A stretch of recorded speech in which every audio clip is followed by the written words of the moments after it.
여러분, 앞 동영상에서는 회계와 화폐와의 관계를 설명하였습니다.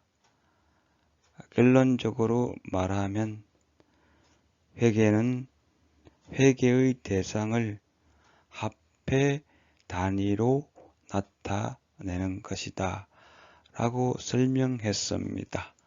이번 동영상에서는 회계란 무엇인가를 가지고 정의를 내리도록 하겠습니다. 회계란 무엇인가 최종 결론을 내리도록 이렇게 하겠습니다. 여러분도 아시다시피 기업을 대상으로 회계를 설명한다라고 하면 기업 회계가 된다고 설명을 했습니다. 그래서 기업과 기업의 이해관계자들을 먼저 설명을 하고 회계란 무엇인지에 대하여 정의를 내리도록 하겠습니다. 여러분도 아시다시피 기업은 경영자가 있고 그리고 종업원도 있고 그리고 주주도 있고 채권자, 고객 등등 기업의 이해관계자들이 많이 있습니다. 그래서 그 이해관계자들 중에서 주요 이해관계자를 중심으로 해서 설명하면서 회계란 무엇인지를 정의를 내리도록 이렇게 하겠습니다. 여러분, 기업이 있다 했죠. 기업. 그리고 기업의 이해관계자로서 경영자, 종업원, 주주, 그리고 채권자 등등이 존재한다라고 설명을 할 수 있습니다. 그랬을 때 기업의 이해관계자 중에서 가장 중요한 이해관계자가 주주입니다. 그리고 채권자도 주요한 이해관계자로 볼 수 있습니다. 그랬을 때 분명히 주주와 기업 그리고 채권자와 기업 간에는 소통이 제대로 이루어져야 합니다. 그래야만이 기업 경영이 잘 이루어질 것이고 주주는 기업을 잘 알므로써 투자 의사결정을 할 것입니다.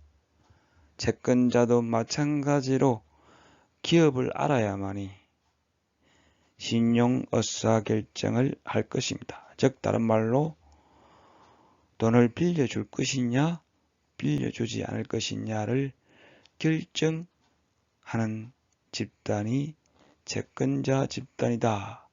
이렇게 설명할 수 있습니다. 그랬을 때 주주는 기업과 의사소통이 일어나야 하고 채권자는 기업과 마찬가지로 의사소통이 제대로 이루어져야 합니다. 그러기 위해서는 분명히 의사소통의 수단이 필요할 겁니다. 즉 랭귀지, 언어가 필요하다는 겁니다. 이 언어는 주주와 기업 간 그리고 채권자와 기업 간에 이루어지는 하나의 소통 수단으로서의 언어일 겁니다. 그런데 그 언어는 여러분도 아시다시피 다양하게 표시할 수가 있을 것입니다. 그러나 우리가 하고자 하는 것은 회계입니다. 따라서 분명히 주주는 기업의 출자를 하기 전에 기업이 발전 가능성이 있을 때 출자를 하려고 할 것입니다. 따라서 주주는 기업의 정보 중에서도 회계 정보에 관심이 많습니다. 마찬가지로 채권자 집단, 즉 은행과 같은 집단이 채권자입니다. 은행과 같은 채권자 집단이 기업에 자금을 대출할 때, 대출하기 전에 기업의 자산 상태가 어떠한지를 알고 대출 의사결정을 최종적으로 내릴 것입니다. 그런 측면에서 끊임없이 주주와 채권자 집단은 기업을 읽어내야 됩니다. 다른 말로 기업과 소통이 일어나야 됩니다. 그러기 위한 소통의 수단으로서 바로 회계 정보가 그 역할을 하고, 회계가 바로 랭귀지, 언어의 역할을 한다는 것입니다. 그런 측면에서 특히 주주는 기업에 대하여 알고자 하는 정보 중에서 특히 이익에 관심을 많이 가지는 집단이 바로 주주입니다. 왜냐하면 이익이 많이 나는 기업에 출자하고자 하는 것이 주주의 입장이다라고 설명할 수 있습니다. 그런 측면에서 만약에 이 기업의 이익이 70억 원이다 라고 회계정보를 만들어 주게 되면 이 이익 70억 원이 바로 랭귀지 역할을 한다. 즉 언어 역할을 한다. 즉 주주와 기업 간의 소통의 수단으로서 언어의 역할을 하게 된다는 겁니다. 그때 이 이익 70억 원은 화폐 단위로 나타내어져 있는 회계 정보입니다. 그래서 이익 70억 원은 회계다, 회계 정보다 이렇게 설명할 수 있고, 기업이 이익 70억 원이다라고 하는 것을 보고함으로써 주주는 기업을 읽어내고 기업과 소통이 이루어지면서 발전 가능성을 판단하고서 주주는 출자를 하게 된다라고 하는 겁니다. 그런 측면에서 이 이익 70억 원은 분명히 회계다 또는 회계 정보다 이렇게 설명할 수 있고, 또 다른 차원에서는 주주와 기업 간의 의사소통 수단으로서 랭귀지다, 회계라고 하는 것은, 회계 정보라고 하는 것은 랭귀지다, 언어다 이렇게 설명을 할 수가 있습니다. 마찬가지로 은행과 같은 채권자 집단은 기업의 자금을 대출했을 때 대출하기 전에 상환 능력이 있는지를 판단하는 회계 정보를 필요로 합니다. 그런 측면에서 기업이 우리 기업의 자산이 10조 원이다라고 하는 회계 또는 회계 정보를 보고한다라고 하면 채권자는 기업이 상환 능력이 있구나 라고 생각하고 대부 대출 의사결정을 내리게 된다라고 하는 겁니다. 그런 측면에서 자산 10조 원은 분명히 화폐 단위로서 회계 정보입니다. 회계입니다. 이것은 바로 뭐다? 채권자와 기업 간의 의사소통의 수단으로서 랭귀지 역할, 언어 역할을 한다는 겁니다. 그런 측면에서 자산 10조 원은 화폐 단위로 표시된 회계 또는 회계 정보다. 그리고 채권자와 기업 간의 의사소통의 수단으로서 랭귀지다, 언어다, 이렇게 설명할 수 있다라고 하는 겁니다. 그런 측면에서 여기에 주어져 있는 주주와 기업 간에 주어져 있는 이익 70억 원은 하나의 주주와 기업 간의 의사소통 수단으로서 회계 정보의 역할을 하게 되고, 이 회계 정보는 언어의 역할을 한다. 즉 기업과 주주 간의 소통이 이루어지도록 하는 수단이 되는 랭귀지 역할을 하게 된다는 것입니다. 마찬가지로 자산 10조 원이라고 하는 것은 채권자가 관심을 가지고 있는 겁니다. 왜?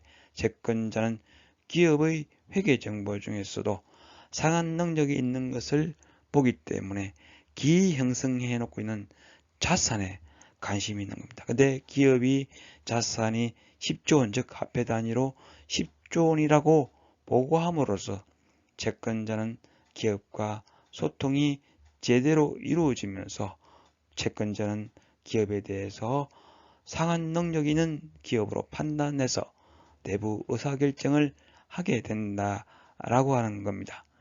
그런 측면에서 여기에 있는 이익 70억 원, 자산 10조 원은 회계이면서, 회계 정보이면서 기업과 이해관계자 집단 사이의 언어, 랭귀지의 역할, 소통의 수단으로서 역할을 한다. 즉 언어의 역할을 한다. 그래서 그런 측면에서 우리는 회계를 살펴볼 수 있고 회계를 설명할 수 있다라고 할 수 있습니다. 그러면 그 다음으로 넘어가서 최종적으로 결론을 내리도록 하겠습니다.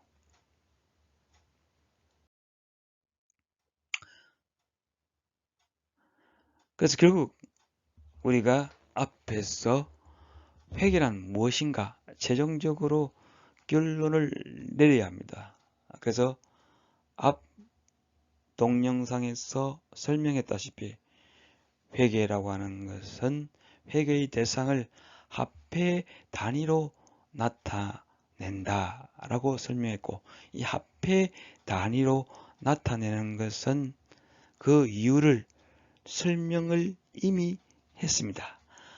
모든 회계의 대상을 가장 이상적으로 측정하고 나타낼 수 있는 방법이 바로 화폐 단위다 라고 이미 설명했습니다. 그래서 이번 동영상에서 기업의 이해관계자인 주주와 채권자를 중심으로 주주와 채권자와 기업과의 관계에서 이 화폐 단위로 나타내져 있는 회계정보, 즉 이익 얼마다, 자산이 얼마다라고 하는 이 회계정보는 바로 기업과 이해관계자 간의 소통 수단으로서 랭귀지의 역할을 한다고, 언어의 역할을 한다고 분명히 말씀을 드렸습니다. 따라서 최종적으로 결론을 내릴 수 있습니다. 결국 회계가 뭐냐? 회계란 무엇인가 하죠. 회계라고 하는 것은 기업의 언어다 하죠. 기업의 언어다. 회계라고 하는 것은 기업의 언어다 하죠. 주주와 기업과 채권자와 기업과의 소통 수단으로서의 회계정보, 회계는 그 역할을 충실히 한다라고 볼 수 있다라고 합니다. 그런 측면에서 분명히 회계라고 하는 것은 기업의 언어다. 이렇게 최종적으로 가장 간단하게 설명할 수 있을 것입니다. 이상입니다. 감사합니다.